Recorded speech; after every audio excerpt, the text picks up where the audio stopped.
اس کے بعد جب وہ چینج لے کے آئے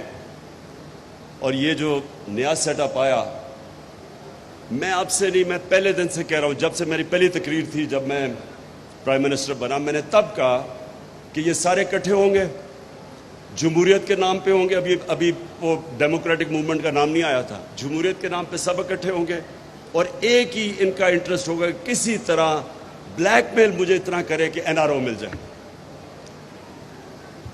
میں اب یہ جو موہت پیرزادہ نے بات کی کہ اس نے مجھے آ کے بتایا، پہلے وارن کیا، وہ تو مجھے ساری خبریں آ رہی تھی ایک سال سے کہ کیا ہو رہا ہے، خبریں تو مجھے ایک سال سے آ رہی تھی کہ پلان کیا بنا ہوا ہے، لیکن میں آپ کو آج بتا رہا ہوں کہ ایک چیز میرا ذہن نہیں مان رہا تھا، اور وہ یہ نہیں مان رہا تھا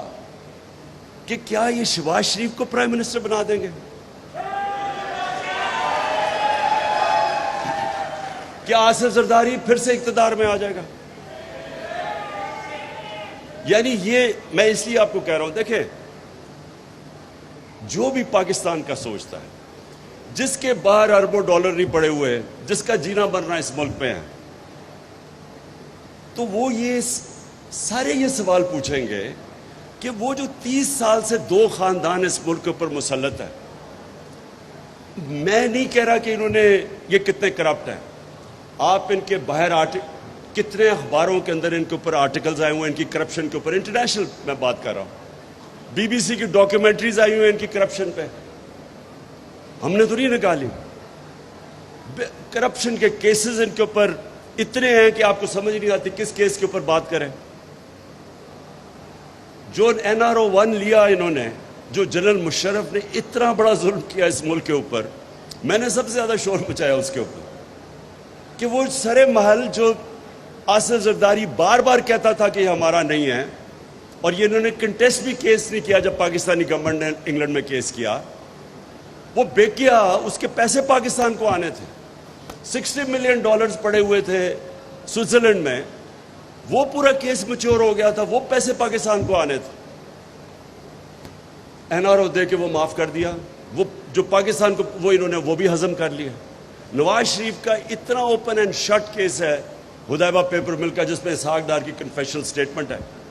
بینک اکاؤنٹس ہیں کہ کو قاضی فیملی لنڈن میں بیٹھی ادھر پیسہ، یہ ساری چیزیں تو پروون تھی، وہ این آر او 1 دیا گیا، وہ ساری معاف کی گئی، 10 سال کی کرپشن انہوں نے کی،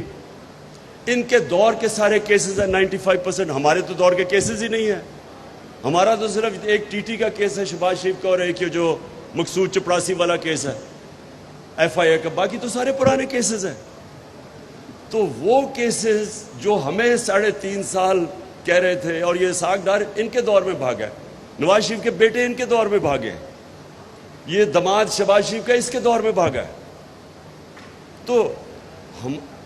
ہمارے دور کے تو صرف ہمیں بلیک میل کیا جا رہا تھا این آر او دینے کا۔ تو میرا پوائنٹ یہ ہے کہ کیسے کوئی سوچ سکتا تھا ان کو ملک کے اوپر لانے کے لیے؟ کون ملک کے اوپر اتنا ظلم کر سکتا ہے کہ شہباز شریف جس کو سزا ہونے والی تھی، انڈر ٹرائل تھا، اس کا کیس میچور تھا، کیسے کوئی اس آدمی کو اس ملک پہ مسلط کر سکتا ہے؟ یا تو یہ سمجھے، یا تو ہم یہ سمجھے کہ وہ شاید وہ یہ سمجھ رہے تھے کہ اتنا بڑا جینیس ہے یہ، کہ یہ اتنا بڑا صبح 7 بجے اٹھ کے آفس پہنچ جاتا ہے، یہ اتنا زبردست کام کرے گا کہ ملک کو اٹھا لے گا،